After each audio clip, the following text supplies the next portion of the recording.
بسم اللہ الرحمن الرحیم۔ السلام علیکم، میرا نام ہے ذیشان عثمانی۔ پاکستان آیا ہوا ہوں، کچھ لوگوں سے ملاقات ہوئی، بہت کام کے لوگ ملے، نوجوانوں سے ملاقات ہوئی۔ ایک چیز بڑے شدت سے اس بات کا احساس ہوا کہ ہمارے نوجوانوں میں مایوسی بہت زیادہ پھیل گئی ہے، اور اس کی بہت ساری وجوہات ہیں، بہت ساری فرسٹریشنز ہیں۔ بندوں کو الگ الگ قسم کا اسٹریس ہوتا ہے، سوشل اسٹریس ہے، اکیڈمک اسٹریس ہے، فیملی اسٹریس ہے، فائنینشیل اسٹریس ہے، ملک کا اسٹریس ہے، حالات کا اسٹریس ہے، رشتہ نہیں ہوا تو اس کا اسٹریس ہے۔ 20-25 اسٹریس کی ٹائپ ہے جو پاکستان میں بنی ہوئی ہے۔ اب بچہ اس سے پریشان ہو جاتا ہے۔ ابھی تمام کی تمام دنیا داری قسم کے اسٹریس زیادہ تر ہوتے ہیں۔ اس سے بچنے کے لیے وہ دیندار لوگوں کے پاس جاتا ہے۔ دیندار لوگ بولتے ہیں بھیا اسٹریس کچھ نہیں ہوتا، بس اللہ پہ توکل رکھو، نماز پڑھتے رہو، یا اللہ، اور اس کو بھگا دیتے ہیں، اور اس سے اس کا مسئلہ سولو نہیں ہوتا۔ اور یہ بات بالکل بھی ٹھیک نہیں ہے۔ سب سے زیادہ اسٹریس تو دیندار لوگوں کو ہی ہوتا ہے بھیا۔ ان کو اپنی بھی فکر ہوتی ہے، امت کی بھی فکر ہوتی ہے، قوم کی بھی فکر ہوتی ہے، جنت کی فکر ہوتی ہے، جہنم کی فکر ہوتی ہے۔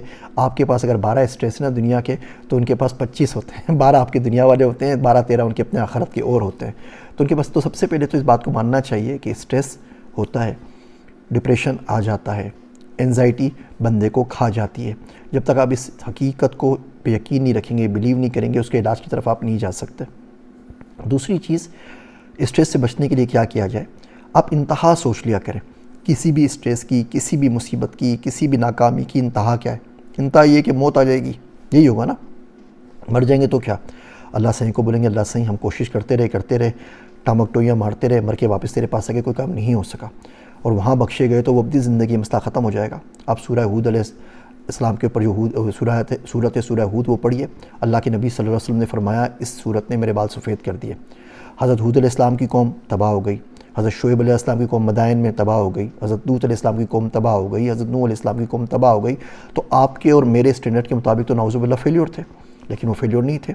کوئی بھی آپ کام کر رہے ہیں اس کا آؤٹ پٹ اپنی زندگی کے اندر ایکسپیکٹ نہ کریں۔ ہو سکتا ہے آپ کی زندگی میں آ جائے، سبحان اللہ ثم سبحان اللہ، نہیں آئے تو بعد میں آ جائے گا، کسی اور جگہ آئے گا۔